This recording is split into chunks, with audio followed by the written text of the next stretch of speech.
Once upon a midnight dreary, while I pondered weak and weary over a many quaint and curious volume of forgotten lore. That was The Raven by Edgar Allan Poe. I chose this poem because it fascinated me. I liked it because it was written of a time of period where words and meanings were totally different.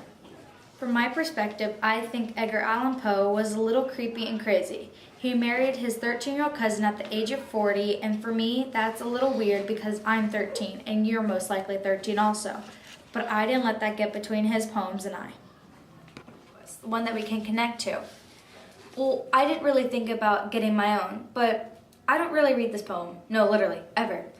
I read this because my grandma told me not to look him up. I know.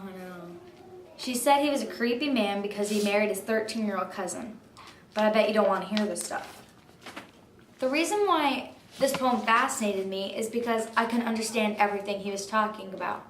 Whenever he talked about the woman he loved, his 13-year-old cousin, Lenore, I didn't really particularly think about getting married or something, but I did think of my dog and my dad and my mom because this line in this poem, deep into the darkness peering, long I stood there wandering, fearing, doubting, dreaming dreams no mortal ever darted to dream before, but the silence was unbroken and the darkness has no token.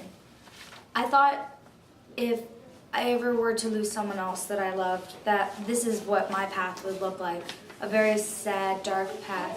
If I lost my sister, which of course you may not know, I don't really like her.